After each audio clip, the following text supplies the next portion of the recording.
Welcome to స్వతంత్ర. నేను విజయ్. ముందు హెడ్లైన్స్ చూద్దాం. గవర్నర్ కోట ఎమ్మెల్సీల ప్రమాణ స్వీకారానికి బ్రేక్. కొత్త ఎమ్మెల్సీలతో ప్రమాణం చేయించవద్దని ఆదేశం.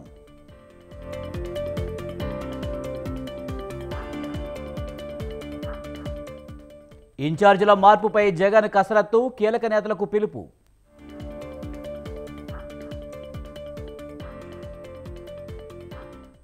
హెచ్ఎండిఏ మాజీ డైరెక్టర్ను 8 రోజుల కస్టడీకి ఇచ్చిన ఏసీబీ కోర్టు. శివబాలకృష్ణను విచారించనున్న అనిసా అధికారులు.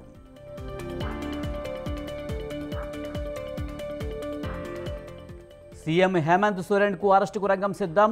మనీ లాండరింగ్ కేసులో అరెస్టు చేయనున్న ఈడీ.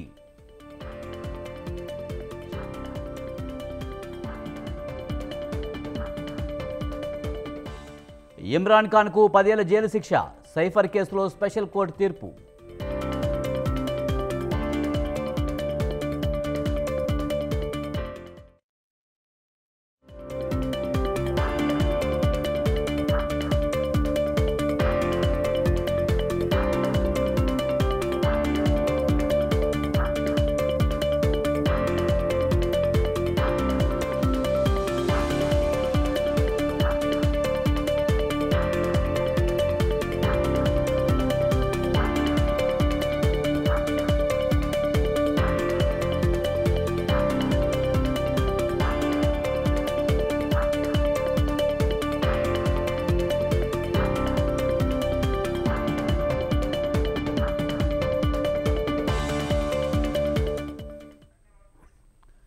గవర్నర్ కోటాలో ఎమ్మెల్సీల ప్రమాణ స్వీకారానికి బ్రేక్ పడింది. తదుపరి ఉత్తర్వులు ఇచ్చే వరకు ప్రమాణ స్వీకారం చేయించవద్దని హైకోర్టు ప్రభుత్వాన్ని ఆదేశించింది. ఇటీవల కోదండరాం, అమీర్ అలీ ఖాన్ను గవర్నర్ కోటాలో ఎమ్మెల్సీగా నామినేట్ చేయడాన్ని బీఆర్ఎస్ నేతలు దాసోజు శ్రవణ్, సత్యనారాయణ సవాల్ చేశారు. తదుపరి విచారణను ఫిబ్రవరి 8వ తేదీకి కోర్టు వాయిదా వేసింది. దీనిపై మరింత సమాచారాన్ని మా ప్రతినిధి ఉషా అందిస్తారు. ఉషా, గవర్నర్ కోటాలో ఎమ్మెల్సీల ప్రమాణ స్వీకారానికి బ్రేక్ పడింది. దీనికి సంబంధించి పూర్తి సమాచారం ఏంటి? ఇదే గవర్నర్ కోటాలో ఎమ్మెల్సీల ప్రమాణ స్వీకారానికి హైకోర్టు తాత్కాలికంగా బ్రేక్ వేసింది. యథాతథంగా ఏదైతే ప్రస్తుతం ఉన్నటువంటి ఎమ్మెల్సీలని కొనసాగించాలి అన్న కోణంలోనే హైకోర్టు స్పష్టమైన ఆదేశాలను అయితే జారీ చేసింది. గవర్నర్ కోటాలో ఎమ్మెల్సీలుగా ఇప్పటికే డిక్లేర్ అయినటువంటి కోదండరాం, అమీరుల్లా ఖాన్ ఎవరైతే ఉన్నారో ఎన్నికైన విషయం ఇప్పటికే అందరికీ తెలిసిన విషయమే. ఎమ్మెల్సీల నియామకంపై గతంలో కూడా బీఆర్ఎస్ నేతలు దాసోజు శ్రవణ్ అలాగే కుర్రా సత్యనారాయణ ఇద్దరు కూడా హైకోర్టులో సవాల్ చేశారు. మొత్తం మీద గతంలో తాము వేసిన పిటిషన్ ఏదైతే ఉందో విచారణ తేలే వరకు కూడా ఎమ్మెల్సీల నియామకం మొత్తం కూడా కంప్లీట్ గా ఆపేసేయాలి అన్న కోణంలోనే పిటిషన్ లో పేర్కొనడం జరిగింది. ఈ పిటిషన్ పై లంచ్ బ్రేక్ తర్వాత సుదీర్ఘంగా వాదనలు విన్నటువంటి హైకోర్టు ధర్మాసనం మొత్తం మీద విచారణకు వచ్చినటువంటి వాదనలో మొత్తం 20 వాదనలు విన్నటువంటి ధర్మాసనం యథాతథంగా ఎమ్మెల్సీలను కొనసాగించాలి, అలాగే మొత్తం ఈ తీర్పు వచ్చే వరకు వచ్చే నెల ఫిబ్రవరి 8వ తేదీ వరకు కూడా వాయిదా వేస్తున్నట్టుగా ఆదేశాలు అయితే జారీ చేసినట్టుగా తెలుస్తోంది. Vijay. Right, thank you Usha.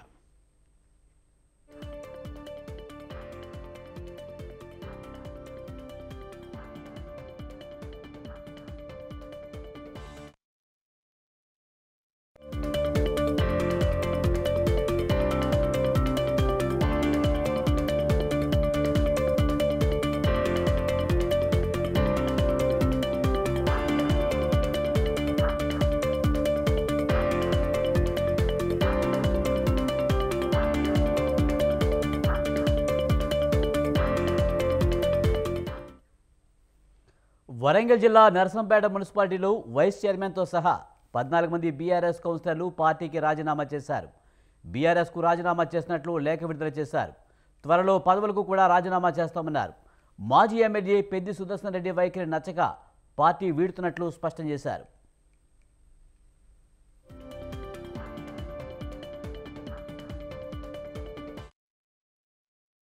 మేము అవిశ్వాస తీర్మానం గురించి కలెక్టర్ ఆఫీస్కి వెళ్ళాము. ఆల్రెడీ ఈరోజు అవిశ్వాసం తీర్మానం ఉండే, కాకపోతే మున్సిపల్ చైర్పర్సన్ అనే పర్సన్ నర్సంపేట నుంచి క్యాంప్గా 4 మెంబర్స్ వెళ్ళిపోయారండి. దానివల్ల అవిశ్వాసం తీర్మానం ఆగిపోయింది. మున్సిపల్ చైర్పర్సన్ అసలు పనులు అనేది మా 11 వార్డులో బడ్జెట్ వచ్చిందండి. బడ్జెట్ వచ్చి రిలీజ్ అయినా కూడా ఆయన పనులు చేయలేకపోయారు. ఈ 4 సంవత్సరాల్లో మేము చేసిన ఒక 12 లక్షల పనే అండి. మొన్న మేము ఎమ్మెల్యే ఎలక్షన్స్ కోసం వెళ్తే వార్డులలో మళ్ళీ మీరు ఎందుకు వచ్చారు, ఈవెన్ మీరు కాలువ కూడా కట్టేయలేరు అని మమ్మల్ని చాలామంది అన్నారండి. అంటే మేము వాటికి సమాధానం చెప్పలేకపోయాము. సో అందుకే మేము చైర్పర్సన్ తీయాలి అని అనుకున్నాము, కానీ తీయలేకపోయాము. కాబట్టి మేము మా పార్టీకి రాజీనామా చేశాము. మేము 14 మెంబర్స్ పదవికి రేపన్న ఎల్లుండన చేస్తాము. మేము సస్పెండ్ చేయాలి చేయొద్దు అని మేము నిర్ణయిస్తలేము, వారు నిర్ణయం ఏం తీసుకుంటారు. జరిగిన పరిణామాలకు వారు ఎట్లా తీసుకుంటారు. ఏది తీసుకోకపోయే తీరుంటే మేమందరం పక్క మా రాజీనామాను ఆమోదించాలనే జిల్లా పార్టీ అధ్యక్షుడికి కూడా పంపిస్తాం. పార్టీకి చేసినాము, పదవికి కూడా రాజీనామా చేయడానికి సిద్ధంగా ఉంది. మీరు నన్ను నమ్మి సంతకాలు చేయండి, మీకు అనుకూలంగా తీర్పు తీసుకొచ్చే బాధ్యత నాది అని మమ్మల్ని నమ్మించి సంతకాలు తీసుకున్నాడు తప్ప గుంటి రజనికి మద్దతుగా మీరు ఓటేయండి అని మాత్రం సంతకం తీసుకోలేదు. విప్లో కేవలం నన్ను నమ్మండి సంతకం పెట్టండి అన్నాడు. రాసిన పేపర్ల మీద పెట్టలే, మేము తెల్ల పేపర్లు అక్కడ పెడితే సంతకాలు పెట్టచ్చు. మేము ఇప్పుడు ఈ రాజీనామా పత్రాన్ని ఫస్ట్ ఇప్పుడు ఆయన రెడ్డి గారికే పంపిస్తాం అధ్యక్షుడు. వరంగల్ జిల్లా నర్సంపేట మున్సిపాలిటీలో వైస్ చైర్మన్తో సహా 14 మంది బీఆర్ఎస్ కౌన్సిలర్లు పార్టీకి రాజీనామా చేశారు. దీనికి సంబంధించి మరింత సమాచారాన్ని మా ప్రతినిధి సుధాకర్ అందిస్తారు. సుధాకర్, వరంగల్ జిల్లా నర్సంపేట మున్సిపాలిటీలో 14 మంది బీఆర్ఎస్ కౌన్సిలర్లు పార్టీకి రాజీనామా చేసినట్టు తెలుస్తుంది. పూర్తి సమాచారం ఏంటి? Thank you Vijay. గత కొద్ది రోజులుగా తెలంగాణ రాష్ట్రంలో ఎన్నికలు అయిపోయిన తర్వాత కూడా చూస్తాం, మొత్తం ప్రతి ఒక్క నియోజకవర్గంలో ఉన్న మున్సిపాలిటీ పరిధిలో కూడా మొత్తం అవిశ్వాస తీర్మానం పెట్టడం జరుగుతుంది. ఈ యొక్క అవిశ్వాస తీర్మానం గురించి వరంగల్ జిల్లా నర్సంపేట మున్సిపాలిటీకి సంబంధించినట్లు ఈ నెల జనవరి 2వ తారీఖున కొంతమంది కౌన్సిలర్లపై కలెక్టర్ కు అప్లికేషన్ పెట్టుకోగా కలెక్టర్ కూడా ఈ రోజు జనవరి 30వ తారీఖు నాడు ఈ అవిశ్వాస తీర్మానం పెడతామని చెప్పి ఒక డేట్ ప్రకటించడంతో పాటు ఇక్కడ బీఆర్ఎస్ పార్టీకి సంబంధించి మొత్తం నర్సంపేట మున్సిపాలిటీకి వచ్చేసి 24 మంది కార్పొరేటర్లు, ఒక ఎక్స్ కోఆప్షన్ మెంబర్తో 25 మంది సభ్యులు ఉంటారు. ఇందులో ఒకరు చైర్పర్సన్, ఒకరు వైస్ చైర్పర్సన్ ఉండగా ఇందులో బీఆర్ఎస్ సంబంధించి 17 మంది ఉండగా కాంగ్రెస్ సంబంధించి 6 ఉన్నారు, ఒకరు ఇండిపెండెంట్ అభ్యర్థి. ఈ ఇండిపెండెంట్ అభ్యర్థి కూడా ఉంది. ఇతను కూడా చట్టం తిప్పడంతో పాటు అతను కూడా ఎందుకంటే చైర్మన్ కావాలని చెప్పే ఉద్దేశంగా ఈ యొక్క సంఘటన జరిగిందని చెప్పి తెలుస్తుంది. దీంతో ఇదే ప్రకారంగా చూస్తే ఎందుకంటే బీఆర్ఎస్ పార్టీలో కూడా చూస్తే మాజీ ఎమ్మెల్యే పెద్ది సురేశ్వర్ రెడ్డి యొక్క వైఖరి కూడా నచ్చకపోవడంతో పాటు మరికొంతమంది ఇప్పుడు కూడా మేము కూడా ఈ యొక్క అవిశ్వాస తీర్మానం పెట్టాలని చెప్పడం జరుగుతుంది. గుంటి రజిత సంబంధించి చైర్పర్సన్ ఉన్నారు, ఇనుగాల వెంకటరమణారెడ్డి వైస్ చైర్పర్సన్ అన్నారు. ఇద్దరు 2 బ్యాచ్ గా విడిపోవడం జరిగింది. చైర్పర్సన్ తో 3 సభ్యులు ఉండగా మునుగాల వెంకటరమణారెడ్డి వైస్ చైర్పర్సన్, దాంతో పాటు ఇండిపెండెంట్ అభ్యర్థి, వీరితో పాటు వీరు మొత్తం 15 మంది ఉన్నారు. ఈ యొక్క 15 మంది అవిశ్వాస తీర్మానానికి పోవాలంటే 17 మంది ఉండాలి. 17 మంది లేకపోవడంతో పాటు అవిశ్వాస తీర్మానం ఉదయం 11 గంటలకు జరిగింది. దానికి చూసే టైంలో ఎవరు రాకపోవడంతో పాటు 2 గంటల వరకు పొడిగించడం జరిగింది. 2 గంటల వరకు కూడా ఎవరు రాకపోవడంతో పాటు ఈ అవిశ్వాస తీర్మానం లేదు అని చెప్పి ప్రకటించడంతో పాటు వెంబడే ఈ కొంత మనస్తాపానికి గురి అయిన ఎవరైతే ఉన్నారో ఈ యొక్క 10 రెబల్ గా తయారైన అభ్యర్థులు ఎవరైతే ఉన్నారో ఈ మొత్తం క్యాండిడేట్లు కూడా మొత్తం వాళ్ళు ముక్కుమ్మరిగా 14 మంది రాజకీయ బీఆర్ఎస్ పార్టీకి రాజీనామా చేస్తున్నామని చెప్పడం జరుగుతుంది. అదే కాకుండా మరొక 2 రోజులలో కూడా ఈ యొక్క దీనికి సంబంధించింది కూడా వాళ్ళు, ఎందుకంటే ముఖ్యంగా చూస్తే ఇక్కడ బీఆర్ఎస్ పార్టీలో ఉన్న మాజీ ఎమ్మెల్యే ఎవరైతే ఉన్నారో పెద్ది సురేశ్వర్ రెడ్డి వైఖరి కూడా కరెక్ట్ లేదు. దీనికి సంబంధించి అతను ప్రవర్తన కూడా లేదు. ఎందుకంటే 3 సభ్యులు ఉన్న వారికి విప్పు జారీ చేయకుండా మొత్తం 14 మంది ఉన్న సభ్యులకు మాకు విప్పు జారీ చేయడం జరిగింది. ఒక 14 మంది మేము ఎందుకు అని చెప్పేసి అతని పైన వారు నర్వస్ చెందడంతో పాటు మొత్తం ముక్కుమ్మడిగా పార్టీకి అయితే రాజీనామా చేయడం జరిగింది. మరియు 2-3 రోజులలో కౌన్సిలర్ కూడా రాజీనామా చేస్తామని ఒక దానిపైన కూడా ఉండడం జరుగుతుంది. ఎందుకంటే ఇప్పుడు రాజీనామా చేసిన పిమ్మట ఏ పార్టీకి వెళ్తారని చెప్పి కూడా వేచి చూడాల్సిన పరిస్థితి ఉంది. గత కొద్ది రోజులు చూస్తే నర్సంపేట పరిస్థితి నర్సంపేటలో రాజకీయం మొత్తం హీటెక్కినట్టే అనుకోవచ్చు. ఎందుకంటే ఈ రోజు మొత్తం అవిశ్వాస తీర్మానం లేదని చెప్పి ప్రకటించడంతో పాటు మరికొద్ది రోజులు చూడాల్సిన పరిస్థితి ఉంటుంది. ఎందుకంటే ఈ యొక్క 14 మంది ఇండిపెండెంట్ అభ్యర్థి మొత్తం 15 మంది కలిసి కాంగ్రెస్ లో చేరితే కాంగ్రెస్ బలం అప్పుడు 21 చేరుతుంది. దాంతో పాటు ఎక్సెప్షన్ నెంబర్ తో పాటు 22 మందికి చేరుతుంది. అప్పుడు కాంగ్రెస్ పార్టీ మున్సిపాలిటీ ఏదైతే నర్సంపేట ఉందో అది మున్సిపాలిటీ కైవసం చేసుకునే అవకాశాలు కూడా ఉన్నాయని చెప్పడం జరుగుతుంది. ముఖ్యంగా చూస్తే ఎందుకంటే కాంగ్రెస్ వారు 3 అభ్యర్థులు వెళ్లి ఈ రోజు అవిశ్వాస తీర్మానానికి హాజరైనా కూడా 15 మంది సభ్యులతో ఇక్కడ అవిశ్వాస తీర్మానం పెట్టాలని చెప్పి ఒక డేట్ ప్రకటించవలసిన పరిస్థితి ఉండేది. కానీ ఈ రోజు అది లేకపోవడంతో పాటు మనస్పర్ధానికి గురి అయి ఈ యొక్క ఎమ్మెల్యే 3కి సపోర్ట్ చేస్తున్నారో, ఎవరైతే చైర్పర్సన్ ఉన్నారో గుంటి రజిత వారికి సపోర్ట్ చేస్తున్నారో దానికి మేము విరుద్ధంగా ఉంటాం. ఎందుకంటే వారు ఇప్పటివరకు నర్సంపేట అభివృద్ధి చేసింది ఏం లేదు, వాళ్ళ ఇష్టానుసారంగానే చేసుకోవడం జరుగుతుందని చెప్పేసి వైస్ చైర్మన్ మరికొంతమంది కౌన్సిలర్లు మొత్తం ఏకదాటి గత కొద్ది రోజుల నుంచి కూడా ఇక్కడ మొత్తం క్యాంప్ రాజకీయాలు కూడా నడుస్తున్నాయి. ఎందుకంటే స్థానికంగా లోకల్లో ఉండా కూడా ఎవరైతే చైర్పర్సన్ ఉన్నారో చైర్పర్సన్ కూడా ఈ యొక్క అవిశ్వాస తీర్మానానికి రావాల్సిన పరిస్థితి ఉంది. అయినా కూడా వాళ్ళు కూడా రాకపోవడంతో పాటు వీళ్ళంతా మనస్పర్ధాన్ని గురి ఈ యొక్క రాజీనామా చేయడం అని చెప్పడం జరుగుతుంది.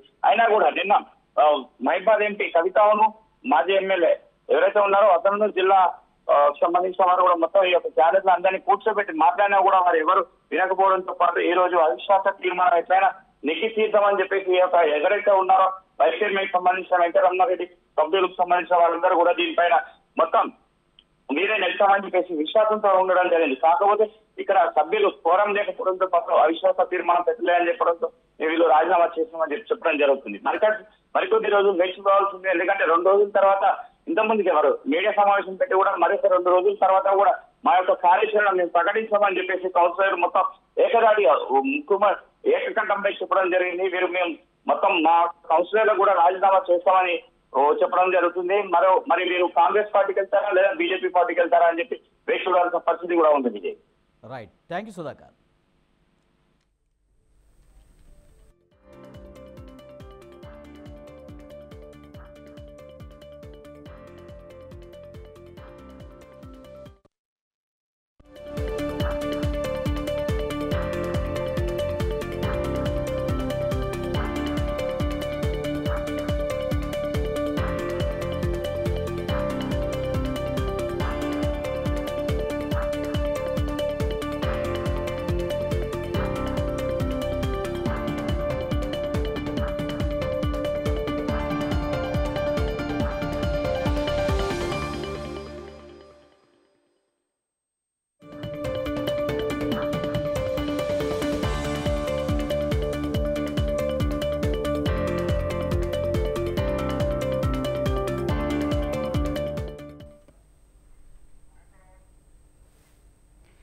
హైదరాబాద్ ఇనార్బిట్ మాల్ ముందు గందరగోళ పరిస్థితి నెలకొంది. ఫుడ్ కోసం వచ్చిన వాళ్ళపై లాఠీ జులిపించారు పోలీసులు. అంతేకాదు సోషల్ మీడియాలో ఫేమస్ అయిన కుమారి ఆంటీకి చెందిన ట్రక్ను కూడా సీజ్ చేశారు.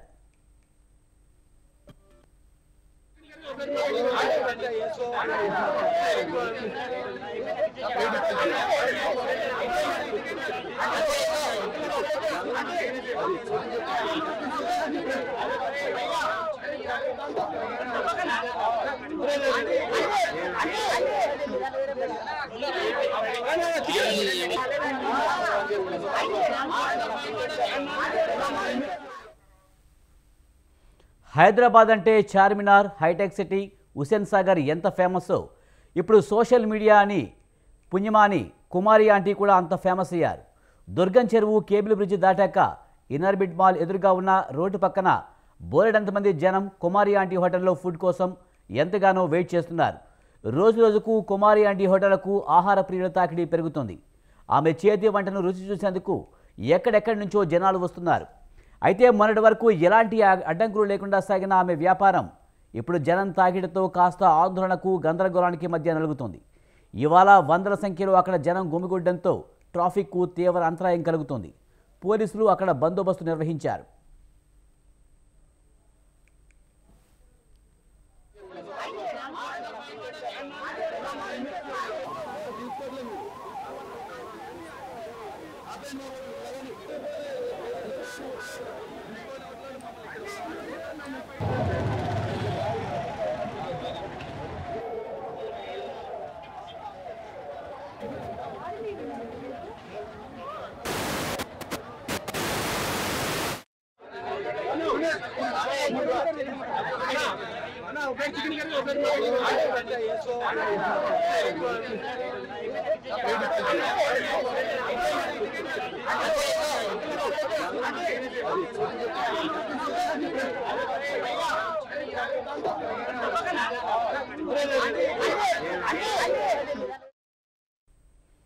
ఒకవైపు ట్రాఫిక్ పోలీసులతో పాటు మరోవైపు సివిల్ పోలీసులు కూడా ఎంటర్ అయ్యి లాఠీ చార్జ్ వరకు వెళ్లే ఉద్రిక్త వాతావరణం నెలకొంది.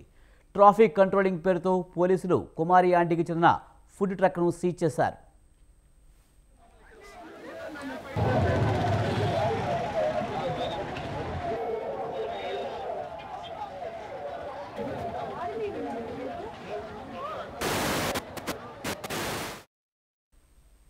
రోడ్డుపై ట్రాఫిక్కు అంతరాయం కలుగుతుండటంతో వాహనదారులకు ఇబ్బందిగా ఉందని, అందువల్లే ఫుడ్ ట్రక్ను అనుమతించలేదని పోలీసులు చెబుతున్నారు. ఎవరికి ఎలాంటి ఇబ్బంది కలగనంత వరకు తాము జోక్యం చేసుకోబోమని, అయితే ట్రాఫిక్ ఇబ్బంది కలుగుతుండటంతో తాము చర్యలు తీసుకోవాల్సి వచ్చిందని పోలీసులు తమ వెర్షన్ వినిపించారు.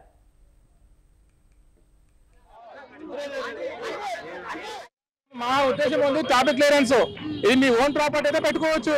మీరు ప్రాపర్టీ పెట్టినప్పుడు మీకు పార్కింగ్ చూపించే బాధ్యత మీది. ఇప్పుడు ఏ హోటల్ అయినా ఏ స్కూల్ అయినా ఏదైనా ఒకవేళ మనం బిజినెస్ చేస్తున్నప్పుడు దానికి పార్కింగ్ బాధ్యత మనదే ఉంటుంది. ఇప్పుడు మనం ఇల్లు కట్టుకున్నప్పుడు మనం పార్కింగ్ పెట్టుకుంటాం, మన ఇంట్లో పెట్టుకుంటాం, అంతేనా కదా? సో కాబట్టి పార్కింగ్ బాధ్యత మీరు చూపించండి, మీరు బిజినెస్ చేసుకోండి. మీకు ఇది యాక్చువల్ గా చూడండి, యాక్చువల్ గా ఇదంతా ఇల్లీగల్. మీరు ఇక్కడ రెంట్ కడుతున్నారా? ఇది మీ ఓన్ ల్యాండా? ఇది మీ ఓన్ ల్యాండా? యాక్చువల్ గా రిమూవ్ చేసేటప్పుడు దాన్ని కోర్టులో వేసారంట. యాక్చువల్ నేను రాకముందే నడుస్తుంది. సో ఇది కోర్టులో వేసింది కాబట్టి అది మేము వెయిట్ చేస్తున్నాం కోర్టు దాని గురించి. ఓకేనా? జిహెచ్ఎంసీ పర్మిషన్ ఏం లేదండి ఇక్కడ. కాకపోతే అది కోర్టులో స్టే ఇచ్చారు అంతే. కోర్టులో స్టే ఇచ్చారు కాబట్టి మేము దాన్ని రిమూవ్ చేయలేకపోతున్నాం. వన్స్ కోర్టు నుంచి ఆర్డర్ వస్తే టోటల్ రిమూవ్ చేస్తాం. They are not paying any మన rent or nothing. This is not their own property. They are not paying any rent. Simply they are coming and doing business. మరోవైపు పోలీసుల తీరుపై కుమారి aunty తీవ్ర అభ్యంతరం వ్యక్తం చేసింది. సోషల్ మీడియా వల్లే తమ వ్యాపారం పెరిగిందని కుమారి ఆంటీ, ఆమె భర్త అన్నారు. జనాలందరూ తమ వద్దకే వస్తుండడాన్ని పక్కనున్న షాపుల వారు ఓర్చుకోలేక పోలీసులకు ఫిర్యాదు చేశారని చెప్పారు. ఇక్కడి ఎవరి ట్రక్ను కూడా సీజ్ చేయకుండా కేవలం తమ ట్రక్కును మాత్రమే పోలీసులు ఎందుకు తీసుకువెళ్లారని ప్రశ్నించారు. ట్రక్లో ₹1,00,000 విలువ చేసే ఆహారం ఉందని, పోలీసుల తీరుతో తమ వ్యాపారానికి నష్టం కలుగుతుందని వాపోయారు.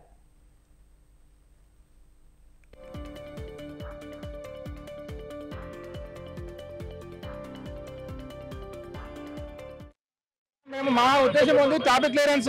ఇది మీ ఓన్ ప్రాపర్టీ. కానీ పబ్లిక్ సపోర్ట్ ఉంటే ఇక్కడ ఇంతమంది ఎవరైనా షాపులు బతికినా ఆ పబ్లిక్ లేకపోతే ఎవరం బతకం. ఇక్కడ ఇన్ని సంవత్సరాల నుంచి 13 సంవత్సరాల నుంచి బతుకుతున్నామంటే ఆ పబ్లికే.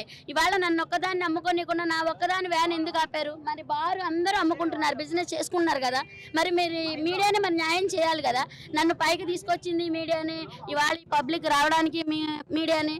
మరి ఇవాళ నా బతుకు నా ఉపాధి కోల్పోతున్నానంటే మరి దానికి మరి మీరు ఏం న్యాయం చేస్తారో చేయండి. ఇప్పుడు ఏమంటున్నారంటే ట్రాఫిక్ ప్రాబ్లం అవుతుంది ఇదని చెప్పి అంటున్నారు.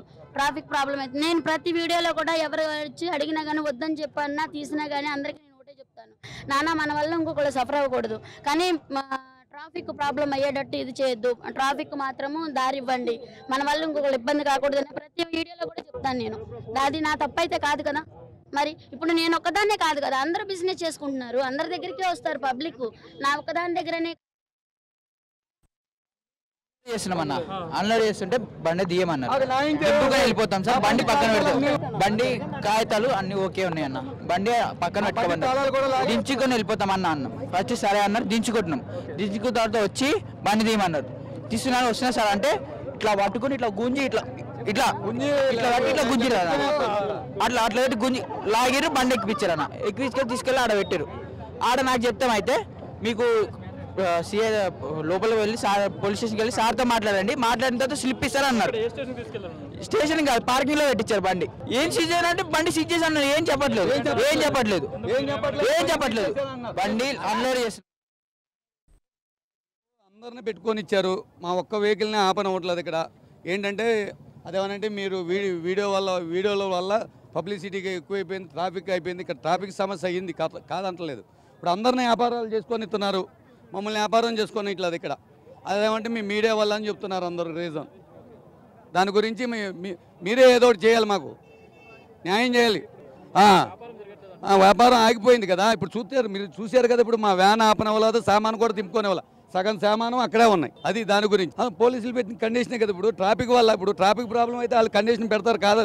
ఇప్పుడు వాళ్ళ సమస్య ట్రాఫిక్ సమస్య. ఇక్కడ మీ వల్ల ట్రాఫిక్ సమస్య ఎక్కువైపోతుంది ఇక్కడ. క్రౌడ్ గురించి క్రౌడ్ ఒక పక్క అయితే మీ మీడియా ఒక పక్కన, అర్థమైందా మీకు? మీ అందరూ రావడం వల్ల మొత్తం అందరూ ఇక్కడ నిలబడిపోయి మొత్తం ఏదో సినిమా జరుగుతున్నట్టు చూస్తున్నారు. దానివల్ల క్రౌడ్ వస్తుంది. నేను కాదంటలా, మమ్మల్ని కూడా బతకనట్లే కదా, మేము ఏదో రోజు మీద పట్టుపోసుకుని బతికేవాళ్ళం. అందరినీ పెట్టు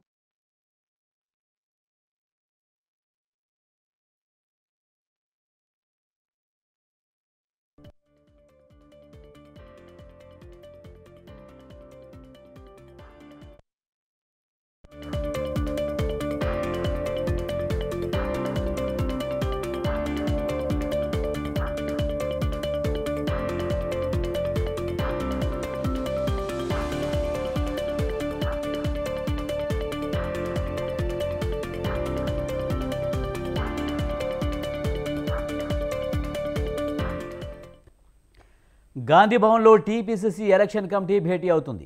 సీఎం రేవంత్ రెడ్డి అధ్యక్షతన పీఈసీ సమావేశం జరుగుతుంది. సమావేశంలో ఏఐసీసీ ఇన్ఛార్జ్ జయపదాస్ మున్షి హాజరవుతున్నారు. పార్లమెంట్ ఎన్నికల్లో అనుసరించవలసిన వ్యూహాలపై చర్చిస్తారు.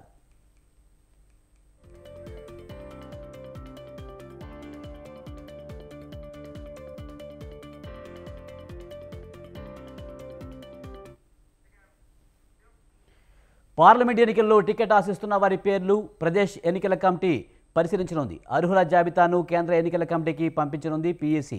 వచ్చే నెల 5, 6 తేదీల్లో కాంగ్రెస్ కేంద్ర ఎన్నికల కమిటీ సమావేశం నిర్వహిస్తారు. ఈ పీఈసీ పంపిన జాబితాపై కాంగ్రెస్ కేంద్ర ఎన్నికల కమిటీ చర్చించనుంది. ఇక ఇదే అంశానికి సంబంధించి మరింత సమాచారాన్ని మా ప్రతినిధి రాజు లైవ్లో అందిస్తారు.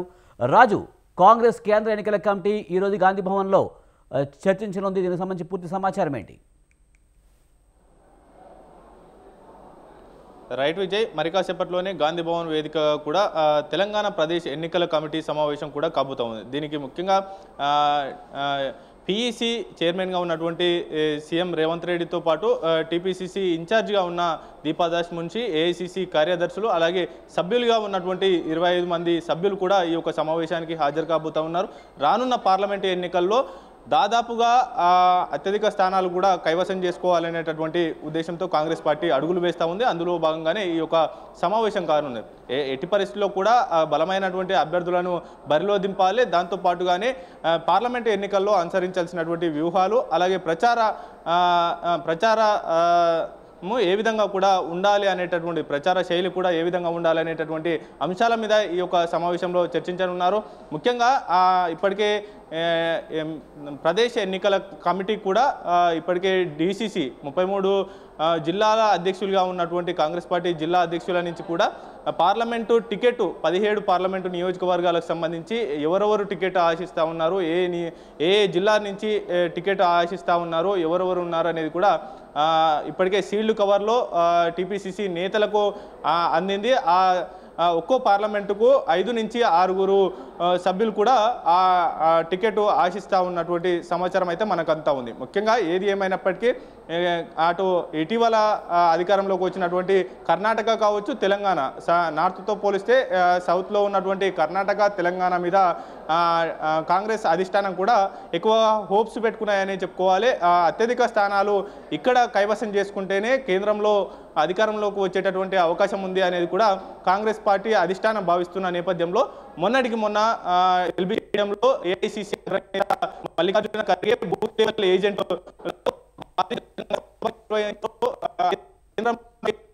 బీజేపీ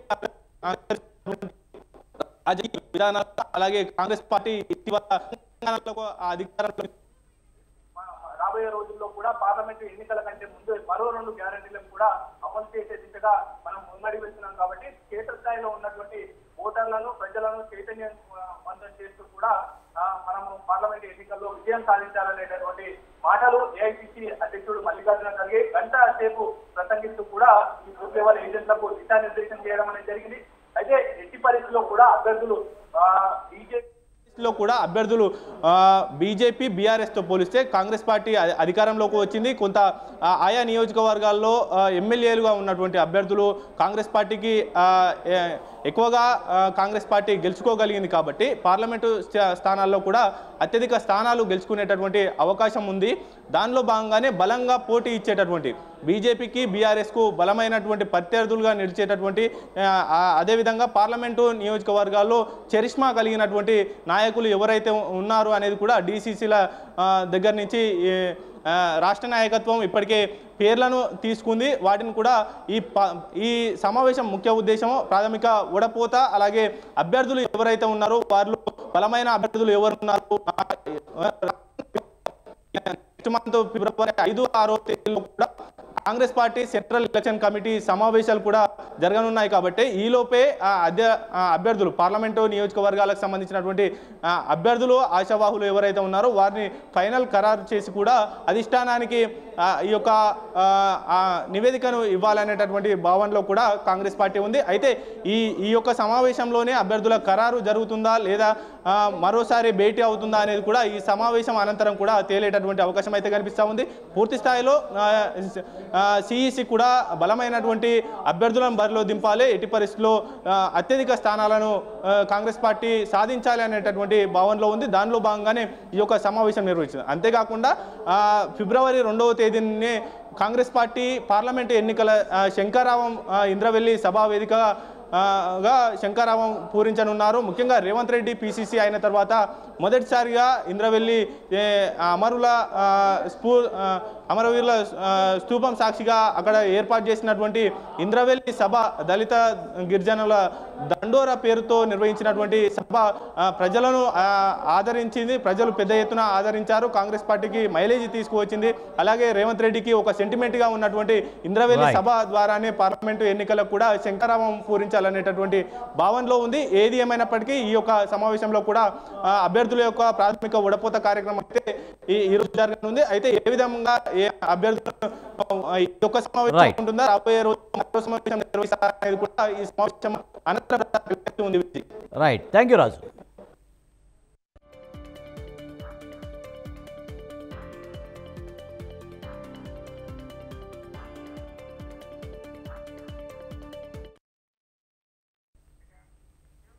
జూబ్లీహిల్స్లో గూండాగిరి చేస్తే తాడ చేస్తామంటూ వార్నింగ్ ఇచ్చారు deputy CM Bhatti Vikramarka. Parliament ఎన్నికల నేపథ్యంలో జూబ్లీహిల్స్ నియోజకవర్గంలోని కాంగ్రెస్ బూత్ కమిటీ సమావేశంలో భట్టి పాల్గొన్నారు. ఈసారి సికింద్రాబాద్ ఎంపీ స్థానం భారీ మెజారిటీతో గెలిపించాలని కార్యకర్తలను కోరారు.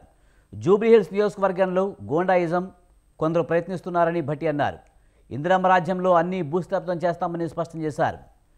ఇందిరమ్మ రాజ్యం అంటే స్వేచ్ఛగా జీవించాలన్నదే కాంగ్రెస్ ప్రభుత్వ ఆలోచన అని భట్టి చెప్పారు.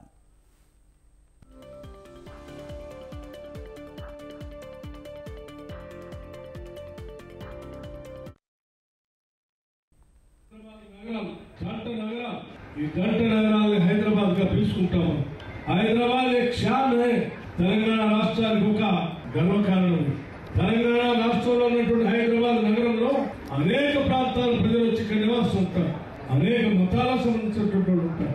అనేక మంది ఇక్కడికి వచ్చి సెటిలర్స్ గా ఉపాధి పొందుతూ ఉంటారు.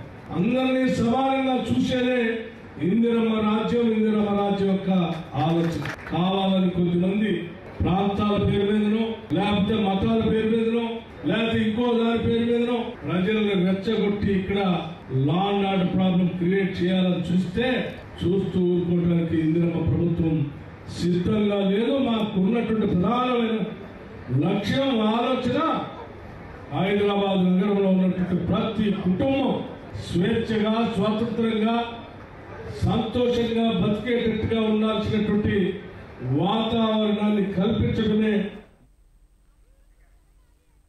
టీడీపీ అధినేత నారా చంద్రబాబు నాయుడు అరెస్టు సమయంలో ఉమ్మడి ప్రకాశం జిల్లా వ్యాప్తంగా 12 మంది మృతి చెందారు.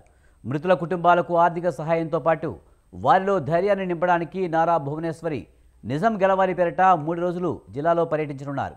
ఈరోజు పర్చూరు నియోజకవర్గం చిన్ననందిపాడు నుంచి ఆమె పర్యటన 3 రోజుల పాటు పర్యటన మొదలు కానుంది. దీనిపై మరింత సమాచారాన్ని మా ప్రతినిధి శ్రీనివాస్ అందిస్తారు. మాజీ ముఖ్యమంత్రి టీడీపీ అధినేత చంద్రబాబు నాయుడు అరెస్టుకు చాలామంది కూడా ఇబ్బంది పడుతున్న పరిస్థితి ఉంది. ఆ అరెస్టును తట్టుకోలేక ఎంతోమంది మృత్యువాత కూడా పడ్డారు. అదే పరిస్థితిలో ఉమ్మడి ప్రకాశం జిల్లా వ్యాప్తంగా సుమారు 12 మంది చంద్రబాబు అరెస్టును తట్టుకోలేక వెలవెల్లాడి మృత్యువాత పడ్డ పరిస్థితి ఉంది. ఈ 12 మంది మృతుల యొక్క కుటుంబాలను పరామర్శించేందుకు నిజం గెలవాలి పేరుతో చంద్రబాబు నాయుడు సతీమణి నారా భువనేశ్వరి ఈరోజు ఉమ్మడి ప్రకాశం జిల్లా వ్యాప్తంగా ఆమె పర్యటన చేయనున్నారు. నేటితో మొదలు మొత్తం 3 రోజుల పాటు కూడా ఈ ప్రకాశం జిల్లాలోని ఈ మృతుల కుటుంబాలను పరామర్శించి వారికి మానసిక ధైర్యం కల్పించడంతో పాటుగా ఆర్థిక సాయం కూడా చేసేందుకు ఆమె సిద్ధమవుతూ ఉన్నారు. ఇందులో భాగంగా ఉమ్మడి ప్రకాశం జిల్లాలోని పర్చూరు నియోజకవర్గంలోని చిననందిపాడు మరియు ఎద్దనపూడి మండలంలో పాటుగా మిగిలిన మరో 4 నియోజకవర్గాల్లోని మొత్తం 12 మంది బాధిత కుటుంబాలను కూడా ఈ నారా భువనేశ్వరి గారు పరామర్శించనున్నారు.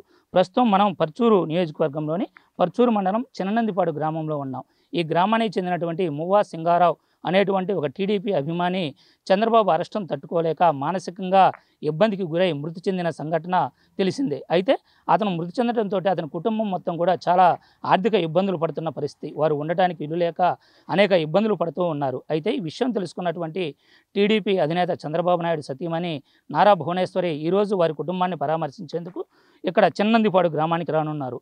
చిన్నందిపాడు గ్రామంలో ఈ సింగారావు యొక్క కుటుంబం ఒక చిన్న రేకుల షెడ్లో, పాత ఇల్లు కూడా పడవేసిన నేపథ్యంలో చిన్న రేకుల షెడ్లో నివసిస్తూ ఉన్నారు. అతనికి 2 కుమార్తెలు ఉన్నారు. మనతో పాటు ఇప్పుడు ఆయన సతీమణి మరియు వారి కుమార్తెలు కూడా ఉన్నారు. వారిని అడిగి తెలుసుకుందాం. అమ్మ, సింగారావు గారు మృతి చెందారు.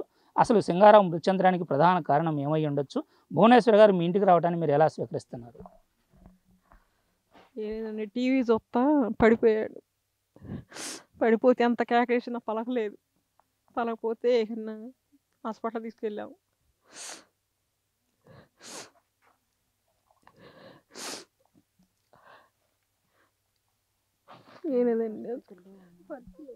వాళ్ళ కుమార్తె గారు కూడా ఉన్నారు. ఆమెను అడుగుదాం. అమ్మ, మీ నాన్నగారు ఎలా టీడీపీని అభిమానిస్తూ ఉండేవాళ్ళు? ఆ రోజు ఏం జరిగింది?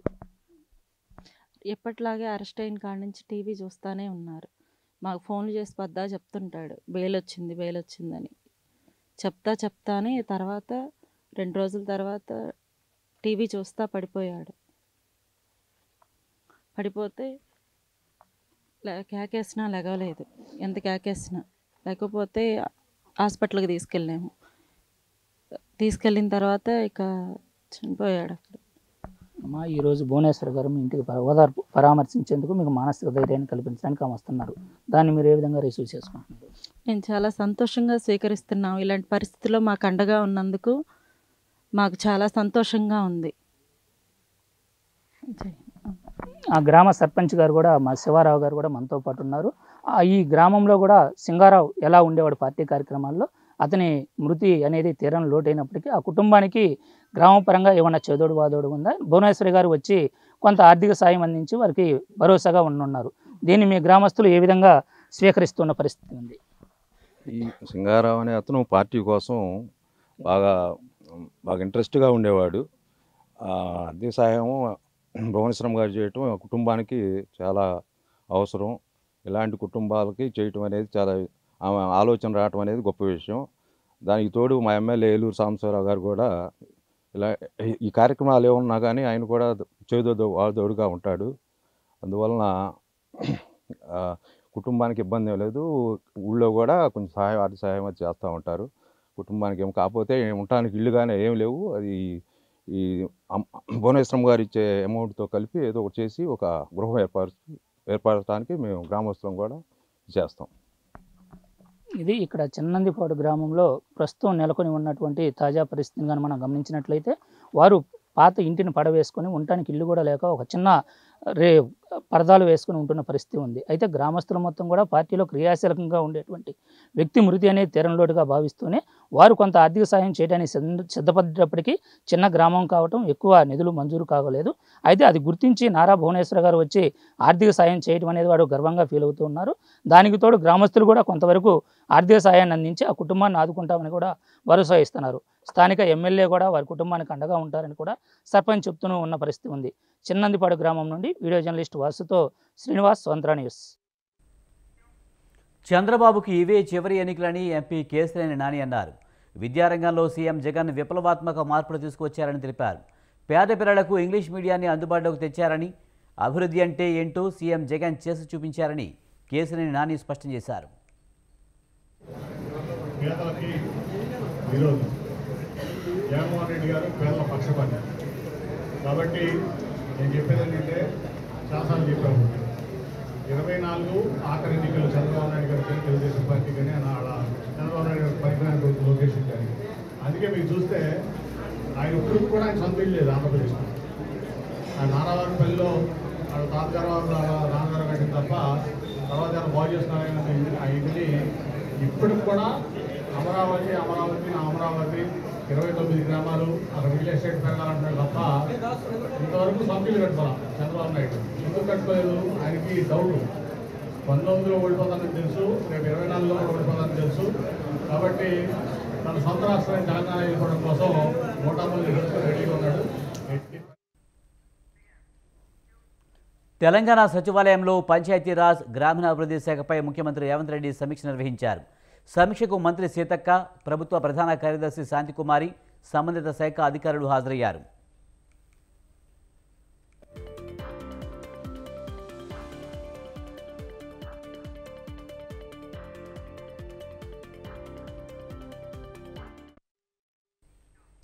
ఫిబ్రవరి 2న నిర్వహించే ఇంద్రవేలి సభ ద్వారా పార్లమెంట్ ఎన్నికలకు సీఎం రేవంత్ రెడ్డి శంఖారావం పూరిస్తారని TPCC working president Mahesh Kumar Goud అన్నారు. రేవంత్ రెడ్డి పీసీసీ అయ్యాక మొదటిసారి ఇంద్రవెల్లిలో దళిత గిరిజన దండోరా సభ నిర్వహించామని తెలిపారు. ఇంద్రవెల్లి అమరవీరుల స్తూపం వద్ద స్మృతివనం నిర్మిస్తామన్న హామీ ప్రకారం ఫిబ్రవరి 2న శంకుస్థాపన సీఎం చేస్తారని చెప్పారు.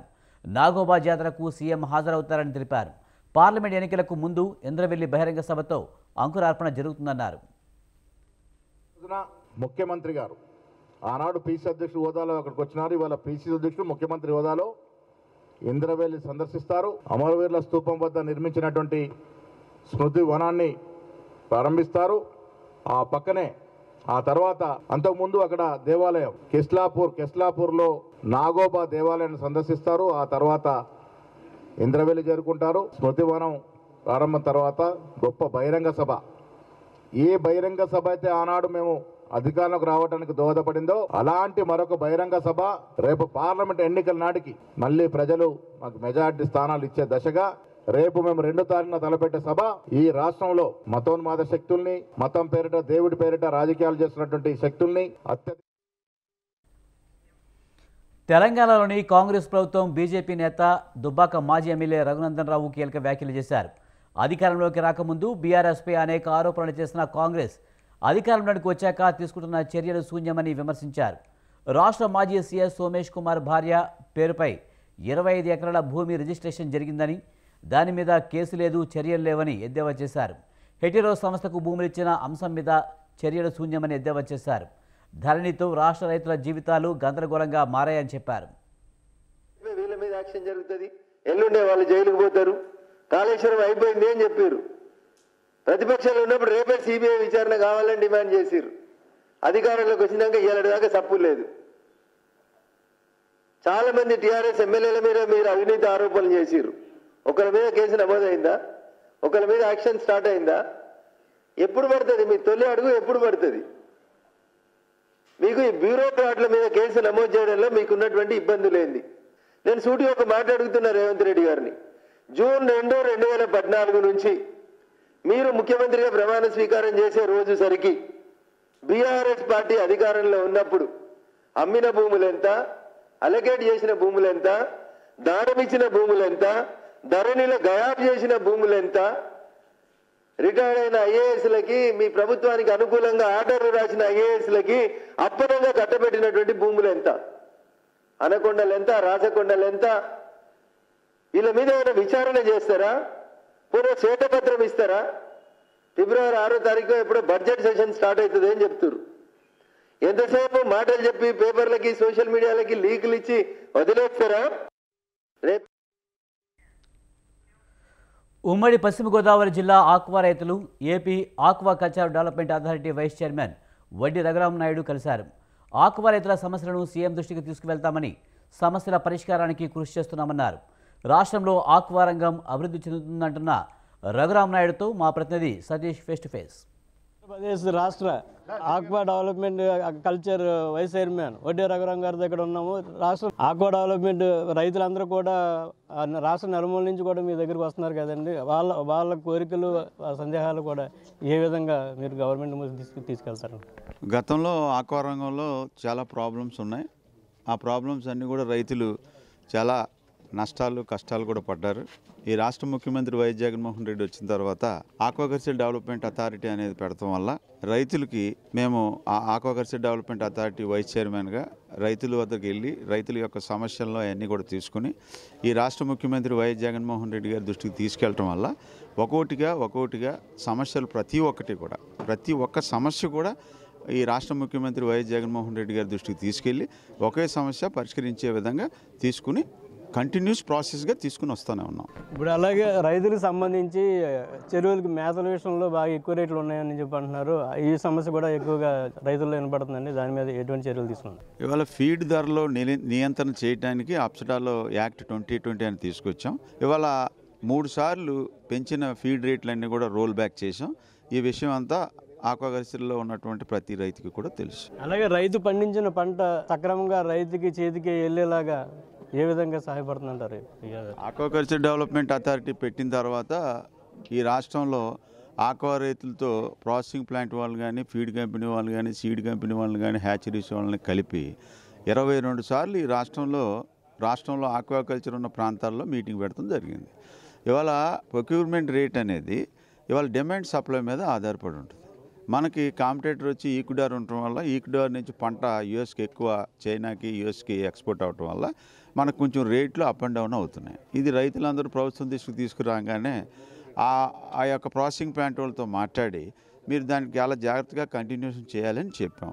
గత సంవత్సరం 9 నెలల నుంచి కూడా 200 తగ్గకుండా ఈ రాష్ట్ర ప్రభుత్వం మానిటరింగ్ చేసి మెయింటైన్ చేస్తుంది. ఇప్పుడు డిమాండ్ సప్లై ఎలాగున్నా కూడా ఈ రాష్ట్రంలో ఉన్నటువంటి ఆక్వా రైతులను దృష్టిలో పెట్టుకుని ఇదంతా కూడా మానిటరింగ్ ఈ రాష్ట్ర ప్రభుత్వం చేస్తుంది. ఇది ఇక్కడ విషయం అయితే ఈ ఆక్వా రైతులని అందరూ కూడా ఆదుకుని వాళ్ళకి డిమాండ్ అంటే వాళ్ళు పండించిన పంటకు మంచి లాభసాటిగానే ఇన్పుట్ అండ్ ఎక్స్పోర్ట్ జరిగేలాగా గవర్నమెంట్ ఎదురుగా పాల్గొడుతుందని అప్సరా వైస్ చైర్మన్ వడ్డే రఘురాం నాయుడు అన్నారు. కెమెరామ్యాన్ శివకుమార్తో సతీష్ తాడేపల్లిగూడెం నుంచి. ఆదాయానికి మించిన ఆస్తుల కేసులో అరెస్ట్ అయిన హెచ్ఎండిఏ మాజీ డైరెక్టర్ శివ బాలకృష్ణను 8 రోజుల కస్టడీకి అనుమతిస్తూ నాంపల్లి ఏసీబీ కోర్టు ఆదేశాలు జారీ చేసింది. దీంతో 8 రోజుల పాటు బాలకృష్ణను ఏసీబీ అధికారులు విచారించనున్నారు. విచారణ సందర్భంగా బ్యాంక్ లాకర్లు ఓపెన్ చేయనున్నారు.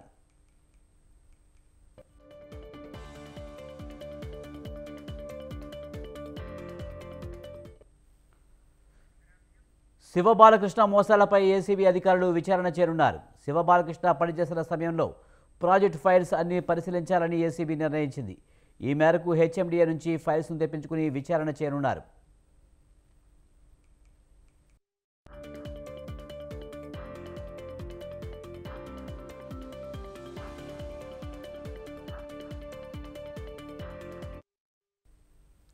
పది రోజుల పాటు కస్టడీకి ఇవ్వాలని ఏసీబీ కోర్టులో పిటిషన్ వేశారు. దీనిపై విచారణ జరిపిన నాంపల్లి ఏసీబీ కోర్టు 8 రోజుల కస్టడీకి అనుమతించింది. అధికారులు విచారణ వేగవంతం చేయనున్నారు. పుప్పాలగూడలో 1000 కోట్ల ప్రాజెక్టు అనుమతులపై అవకతవకలు జరిగాయని, దానికి సంబంధించిన ఫైల్స్ హెచ్ఎండిఏకి ఇవ్వాలని కోరుతూ సంబంధిత అధికారులకు ఏసీబీ లేఖ రాసింది.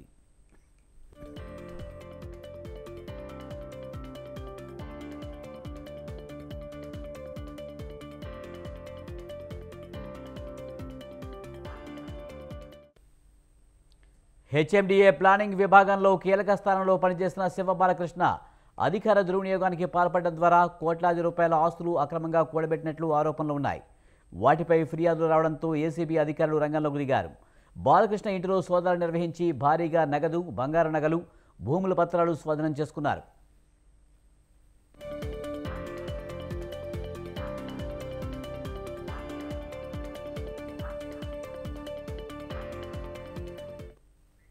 గ్రామ స్వరాజ్యానికి పట్టుభూములుగా ఉన్న సర్పంచ్ వ్యవస్థను నిర్వీర్యం చేయడానికి వైసీపీ ప్రభుత్వం కుట్ర పన్నుతుందని ఉమ్మడి అనంతపురం జిల్లా సర్పంచుల సంఘం నేతలు మండిపడ్డారు. మహాత్మా గాంధీ వర్ధంతి సందర్భంగా అనంతపురంలోని కలెక్టరేట్ ఎదుట సర్పంచులు నిరసన దీక్ష చేపట్టారు. జగన్ పాలనలో సర్పంచులు నిత్యం అవస్థలు పడుతున్నారని ఆవేదన వ్యక్తం చేశారు. సర్పంచుల నిధులను పక్కదారి పట్టించిన రాష్ట్ర ప్రభుత్వంపై సిబిఐ విచారణ జరిపించి తమ నిధులను వెనక్కి ఇప్పించారని వారు కోరారు. వైసీపీ ప్రభుత్వంలో వాలంటీర్లకు ఇచ్చిన గౌరవం కూడా సర్పంచులకు ఇవ్వడం లేదన్నారు. సైకో ప్రభుత్వానికి తగిన బుద్ధి చెబుతామని హెచ్చరించారు. జిల్లాల్లో సర్పంచుల నిరసనను, సర్పంచులు రావాల్సిన విధులు, నిధులు, హక్కుల గురించి ప్రతి ఒక్క సర్పంచు కూడా రాష్ట్ర ప్రభుత్వం దొంగిలించిన ప్రభుత్వం ప్రతి ఒక్కరూ కూడా నిరసన చేసే పరిస్థితి వచ్చిందంటే ఈరోజు దాదాపుగా ఇంతకుముందు ఎందరో ముఖ్యమంత్రులు పరిపాలించారు. ఏ రాష్ట్రంలో లేని విధంగా ఆంధ్రప్రదేశ్ రాష్ట్రంలో సర్పంచులను నడి రోడ్డుపైగా వీడ్చిన ప్రభుత్వం ఏదైనా ఉంది అంటే ఈ వైఎస్ఆర్సీ ప్రభుత్వం, జగన్మోహన్ ప్రభుత్వం. కావున ఈ రోజుకు కూడా సర్పంచ్ అనేవాడు రోడ్డుపైకి వచ్చి ఈ మండు టెండలో నిరసన తెలియజేస్తున్నాడు అంటే అది రాష్ట్రానికి, ప్రభుత్వానికి సీమ కుట్టట్లేదు. కావు కూడా మేము 3 సంవత్సరాలుగా సర్పంచ్గా ఎన్నికైనాం. 3 సంవత్సరాల నుంచి కూడా మేము ఇంతవరకు కూడా ప్రజలకి ఆ రోజు మేము సర్పంచ్గా అవకాశం వస్తే గెలిస్తే మేము రోడ్లు వేపిస్తాం, సమస్యలు తీరుస్తాం, వీధి లైట్లు వేస్తాం, డ్రైనేజ్ వేస్తామని చెప్పి ఆ రోజు ఎన్నో వాగ్దానం చేస్తాం. కావున ఈ రోజు 3 సంవత్సరాలుగా ఒక్క పని కూడా, ఒక స్ట్రీట్ లైట్ కానీ, వాటర్, డ్రింకింగ్ వాటర్ కానీ, చిన్న పని కూడా ₹1,00,000 పంచాయతీలో చేయలేని పరిస్థితి వచ్చింది.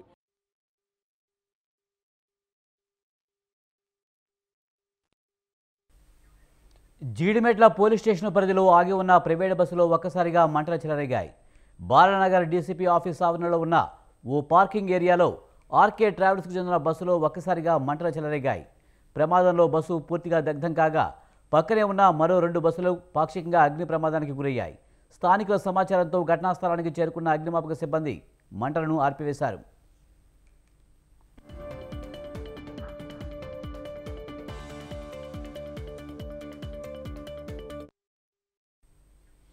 తెలంగాణలో గంజాయి చాక్లెట్లు కలకలం సృష్టిస్తున్నాయి. రాష్ట్ర వ్యాప్తంగా పలు జిల్లాల్లో గంజాయి చాక్లెట్లను పోలీసులు పట్టుకున్నారు. తాజాగా రంగారెడ్డి జిల్లా రాజేంద్రనగర్లో గంజాయి చాక్లెట్లు గుట్టురట్టాయింది. కోకాపేట ప్రాంతంలో గంజాయి చాక్లెట్లు అమ్ముతున్న వ్యక్తిని ఎక్సైజ్ ఎన్ఫోర్స్మెంట్ అధికారులు అరెస్ట్ చేశారు. ఒడిశాకు చెందిన సౌమ్యరాజన్గా గుర్తించారు. పక్కా సమాచారంతో పట్టుకుని 40 గంజాయి ప్యాకెట్లను స్వాధీనం చేసుకున్నారు. ఓ అపార్ట్మెంట్లో కార్మికులకు అమ్ముతుండగా ఎన్ఫోర్స్మెంట్ పోలీసులు పట్టుకుని అరెస్ట్ చేశారు. సౌమ్యరాజన్ ఒడిశా నుంచి హైదరాబాద్కు ఉపాధి కోసం వచ్చి గంజాయి చాక్లెట్లను విక్రయిస్తున్నట్లు తెలుస్తోంది.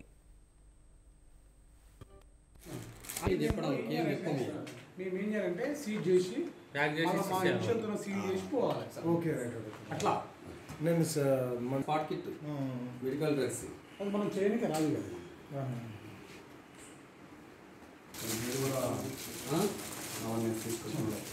ఉద్యోగం పేరిట స్నేహితుడిని మోసం చేసి డబ్బులు కాజేసిన ఘటన మధురానగర్లో చోటు చేసుకుంది. ఏపీకి చెందిన విష్ణువర్ధన్ రెడ్డి, రాజ్దీప్ స్నేహితులు. వీరు మధురానగర్ పోలీస్ స్టేషన్ పరిధిలో నివసిస్తూ ఉంటారు. విష్ణువర్ధన్ రెడ్డికి ఉద్యోగం ఇప్పిస్తానని నమ్మించి రాజ్దీప్ ₹3,50,000 తీసుకుని నకిలీ అపాయింట్మెంట్ లెటర్ ఇచ్చాడు. అపాయింట్మెంట్ లెటర్కి సంబంధించి కంపెనీ వివరాలు గూగుల్లో ఎక్కడ వెతికినా కనిపించలేదు. కంపెనీ నుంచి ఎటువంటి కాల్స్ రాకపోవడంతో అనుమానం వచ్చి రాజ్దీప్ను తిరిగి ఇవ్వాలని అడిగాడు. రాజ్దీప్ నుంచి ఎలాంటి స్పందన రాకపోవడంతో మోసపోయానని గ్రహించిన విష్ణువర్ధన్ పోలీసులను ఆశ్రయించాడు. కేసు నమోదు చేసుకున్న పోలీసులు దర్యాప్తు చేపడుతున్నారు.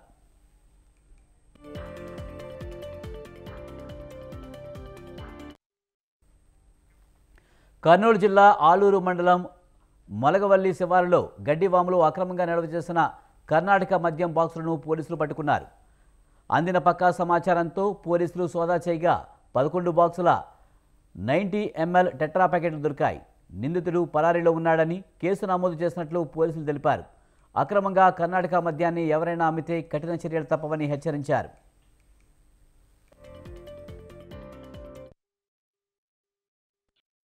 కర్నూలు జిల్లా ఆలూరు పోలీస్ స్టేషన్ పరిధిలో మొలగవెల్లి గ్రామంలో రాబడిన సమాచారం మేరకు ఈ కర్ణాటక లిక్కర్ 11 బాక్సులను స్వాధీనం చేసుకొని కేసు నమోదు చేసినాము. ముద్దాయి ఇంకా పరారులో ఉన్నాడు, అతన్ని అరెస్ట్ చేస్తాము త్వరలోనే. మొలగవెల్లి విలేజ్లో కల్లాలో అదే విలేజ్ అవుట్కట్స్లో మొలగవెల్లి గ్రామంలో వెహికల్ ఏం లేవు. ఈ మామూలుగా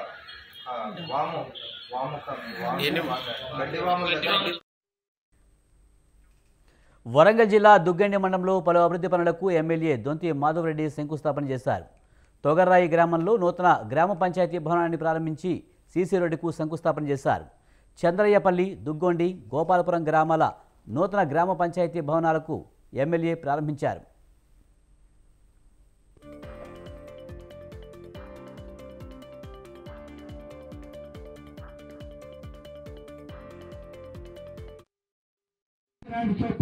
పాటుతో సవరించుకొని నడుపుకున్నాం. కానీ ఈ సంఘాల నిర్మాణానికి సంకల్పించి చేసింది మన దేశంలో గ్రామీణ ప్రాంతంలో కుల వృత్తులు, చేతి వృత్తులు, వ్యవసాయం మీద ఆధారపడి జీవనం గడుపుతా ఉన్నారు. ఈ జీవనం గడుపుతూ మరి ఆర్థిక సహకారం అందకపోవడం, కుటుంబాలు ఆర్థికంగా బలపడకపోవడం, మరి ఆ రోజు బ్యాంకుల్ని మరి 75-76లో జాతీయం చేసినప్పటికీ బ్యాంకుల నుంచి అన్ని వర్గాల వారికి ఆర్థిక సహకారం అందించినప్పటికీ ఆనాటి ప్రభుత్వం మరి ఇందిరాగాంధీ గారు, ప్రధాని గారు, నెహ్రూ గారు ఆ యొక్క ఉన్న సమయంలో మరి గ్రామాల్లో ఉండబడే పేదలు ఆర్థికంగా బలపడాలి, మ్యాచింగ్ గ్రాంట్తో పాటుతో సవరించుకొని నడుపుకున్నారు. కానీ ఈ సంఘాల నిర్మాణం ఆర్ఎంపీ, పీఎంపీలకు విధి విధానాలు ప్రకటించి గ్రామాల్లో వైద్యం చేసేందుకు గుర్తింపు సర్టిఫికేట్ జారీ చేయాలనే విషయాన్ని ప్రభుత్వం దృష్టికి తీసుకువెళ్లి తన వంతుగా కృషి చేస్తారని ఎమ్మెల్సీ ప్రొఫెసర్ కోదండరాం తెలిపారు. Private medical practitioners association diary క్యాలెండర్ను సోమాజిగూడ ప్రెస్ క్లబ్లో ఆవిష్కరించారు. గ్రామీణ ప్రజలకు వైద్యం అందించడంలో ఆర్ఎంపీ, పీఎంపీల పాత్ర కీలకమని అన్నారు. గత ప్రభుత్వ హయాంలో వీరి సేవలను పట్టించుకోకపోవడం విచారకరమన్నారు.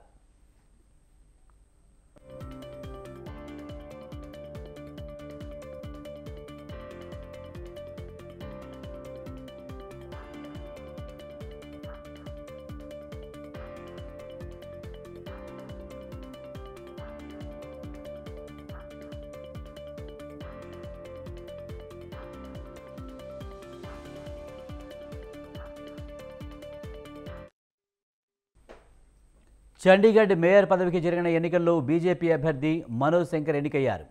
ఇండియా కూటమికి ఇది తొలి ఓటమి. ఆమ్ ఆద్మీ పార్టీ కాంగ్రెస్ అలయన్స్ అభ్యర్థి కుల్దీప్ సింగ్ ఓటమి పాలయ్యారు.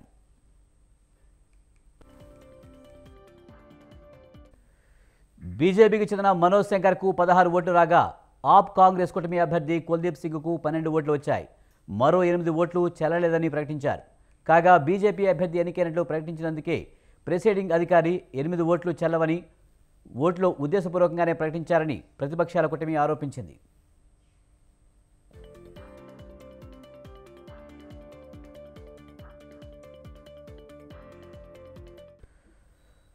ముప్పై 6 మంది సభ్యులు గల చండీగఢ్ కార్పొరేషన్లో ఆప్ కాంగ్రెస్ కూటమి బలం 20 కాగా బీజేపీ బలం 16. శిరోమణి అకాలీదళ్ ఒక స్థానం గెలుచుకుంది. నిజానికి 20 సభ్యుల బలం ఉన్న ఇండియా కూటమి ఖచ్చితంగా గెలుస్తుందని భావించారు. కానీ 8 ఓట్లు చెల్లని ఓట్లని ప్రిసైడింగ్ అధికారి ప్రకటించడంతో బీజేపీ అభ్యర్థి మనోజ్ శంకర్ గెలిచారు.